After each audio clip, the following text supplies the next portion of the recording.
Yeah. Hi magazine. So this is what the carry-on's been about: living on broken dreams and holding on to very few that's left. Hi mag. This is I'm Exit, as you know, or B-Boy Broke, and my twin brother, B-Boy C's, also Boaster. So this is the magazine we made back in 1989. And this is what we set up the YouTube account with the Hype Magazine YouTube account. Both members of the Bib All Stars. What we've done here today is grab the only collection of 1 to 30, whatever it is, sitting in there. I thought we'd go through it without any flies. So we just thought we'd go through it and tell you a bit about what it was all about and what inspired us, and racka that goes with it. So firstly, issue 1, the first issue, and with the magazine, like the magazine idea came from the fact that there was a newspaper set up, which all we knew of, which is IGT Times, which is by Phase 2. There's like a newspapers or about rights and all this sort of stuff. There's like a zine, newspaper thing, publicity stuff.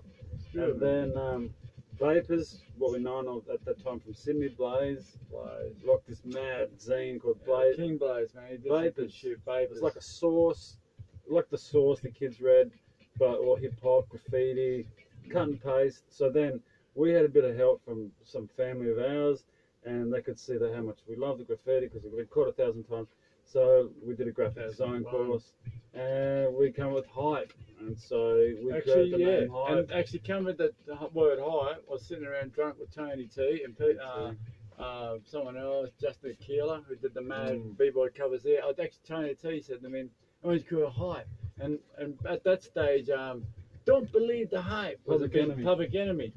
There was it come out early 90s. Don't believe the media, the bullshit the media feeds. He was cheeky about it. What a mad slinging words, you know what I mean? There was no magazines called Hype, no stores called Hype, there was nothing. Yeah, it was like a big play on words. Don't believe the hype. It was going to be a graffiti hip hop magazine called Hype.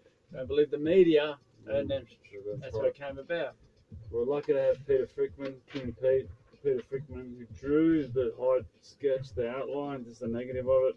He drew the face, had some ideas. He said, I need some inspiration, so he pulled out some Mad magazines at the time. He said, oh, I'll do your logo. I said, I'd love to, because he's a good artist, incredible artist.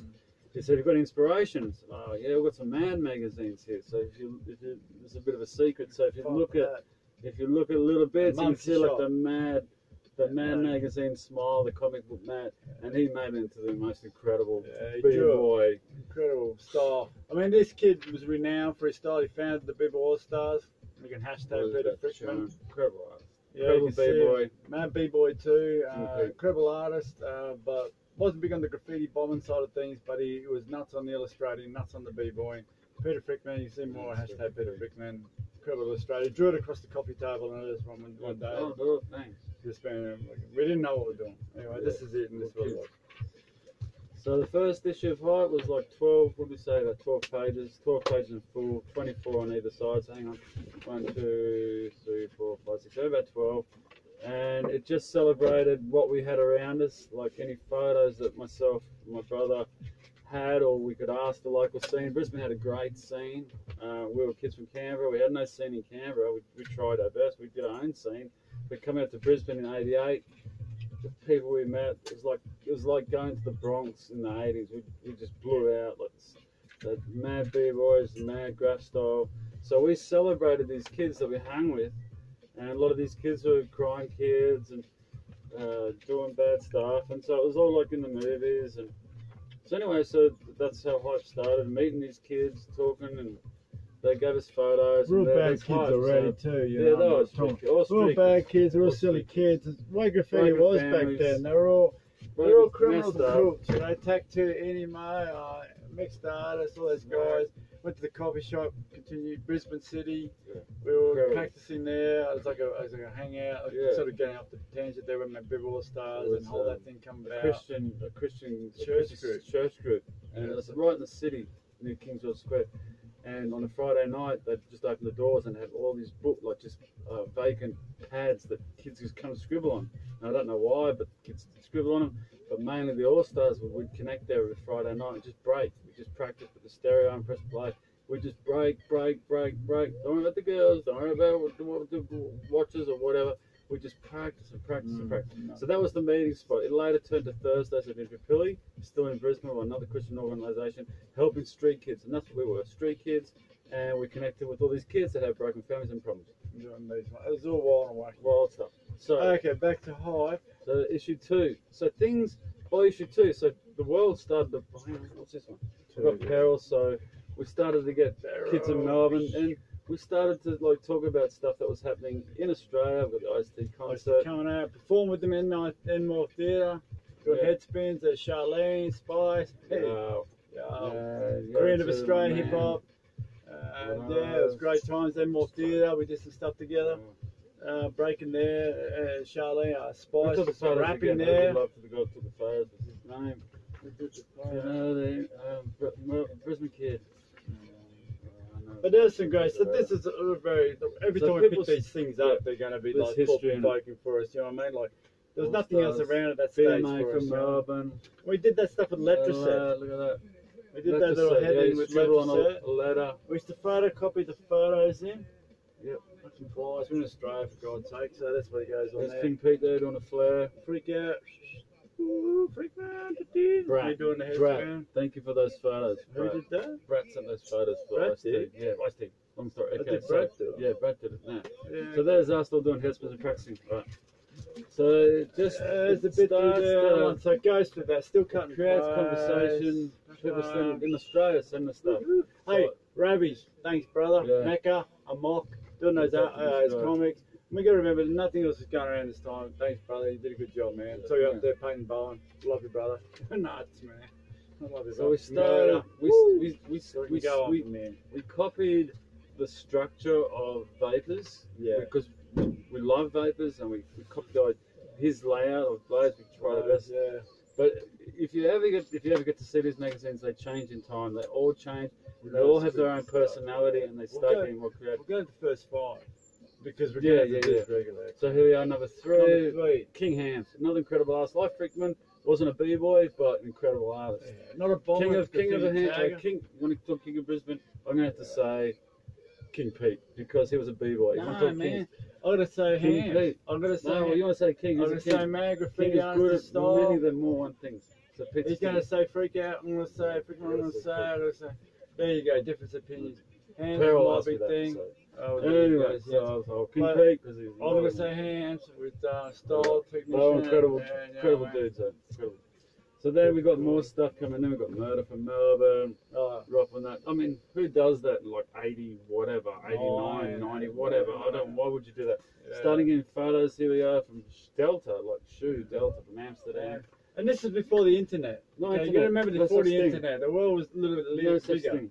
We had like we do like a fashion spread, and we'd have like.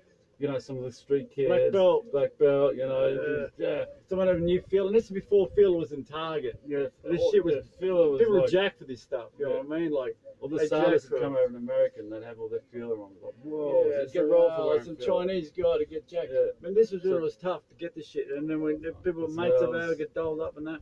We just instead of things, you know what I mean? Days. Fucking walk up there. Hope you're well, brother. And then we started. I mean, you guys really see each magazine has a story. Each has a story. There's a King. There's the Fib Boy. There is DJ Fib. Always doing Wise Law. He talks about all hip hop and like hip hop, rappy stuff. So that's Fib there. Rap music culture. Fib took care. And his partner, his PIC was Angus. Earlier, TJ Bride. You can see him at TJ Bride Memorial Facebook page. You can him there on Facebook. Incredible performer. He passed. He's one of our late brothers. Mad DJ, incredible, and b-boy. Well respected. Big pioneer to the culture. By issue 4, it looks like things were starting to. So we must have been getting the hype around the rest of the world. So by then, issue 4, which is still early in its day, we've got like Tough Tim Twist. Tough Tim Twist, but always rocking tough. Rocksteady Man boys, man. Always London dudes, man breaking, not London, but English dudes, man. Mystery King, Unique King, a Surrey, Get him. a unique Deafers cast. Get him to unique Deafers cast. See him on Instagram.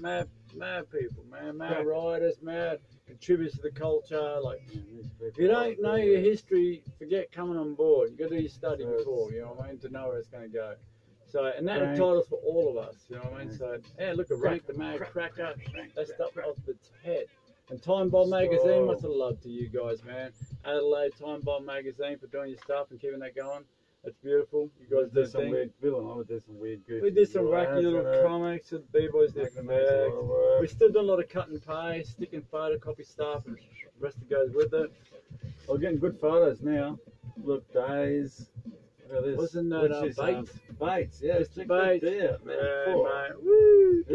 These boys were sending photos from England. You've got Shoe here. Mode 2. So this is probably, we've got a year in it all. This was probably 89. Is he neat there, brother? Yep. It must have been 1990. And Mr. Hey, look at those nitwits. There's two of us, those killiwinks. Yeah, those spring chickens.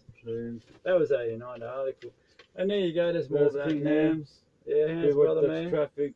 Justin Akela, can get him on Facebook. Originally bribed, but let Angus take the name to DJ Bribe. Originally bribed. Mad Graffiti Rider. B-Boys. You want B-Boys? Go to him. Mad B-Boys. Incredible B-Boys. Incredible B-Boys.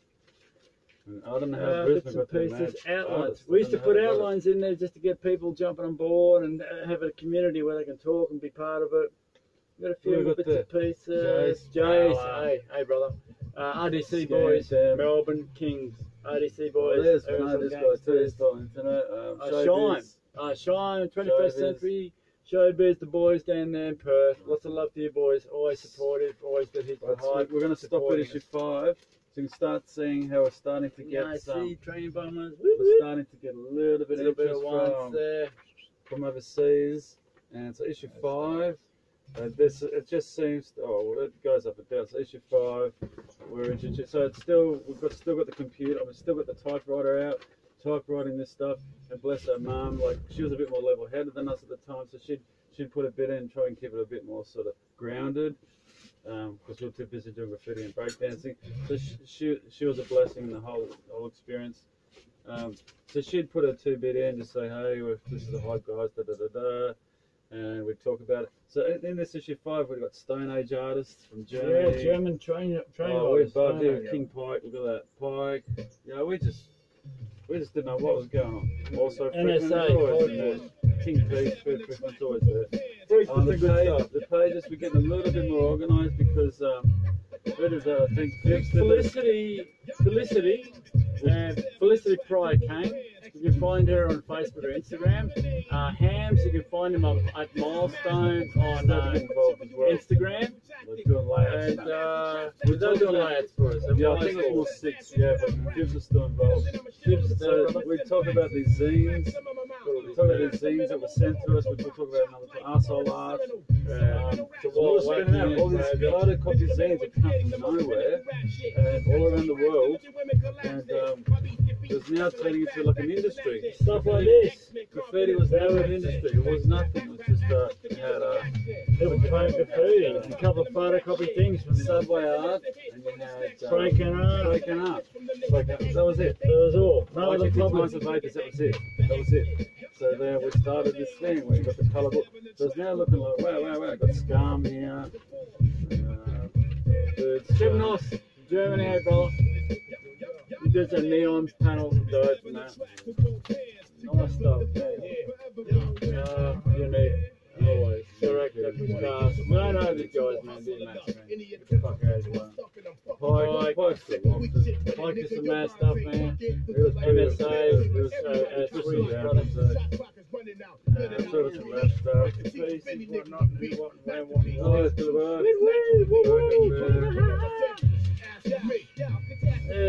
Every man's got a bit of a flashback, but we'll leave it at there. Bit of European stuff that coming in. We even started doing like subscriptions. Look, we started, which is my late mother's idea, and we started printing hype shirts.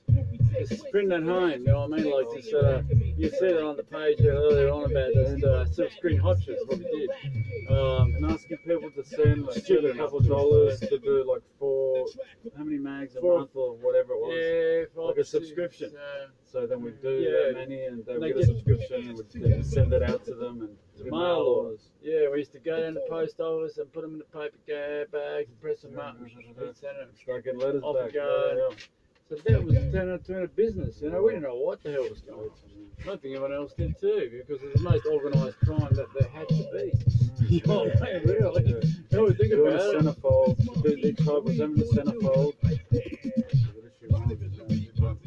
Yeah, so that's So we're going to 1 to 5 here, and we'll do another set after from there. So if you're enjoying the show, stay tuned, and comments and responses are greatly appreciated. And stay hot. stay hot, stay involved, man.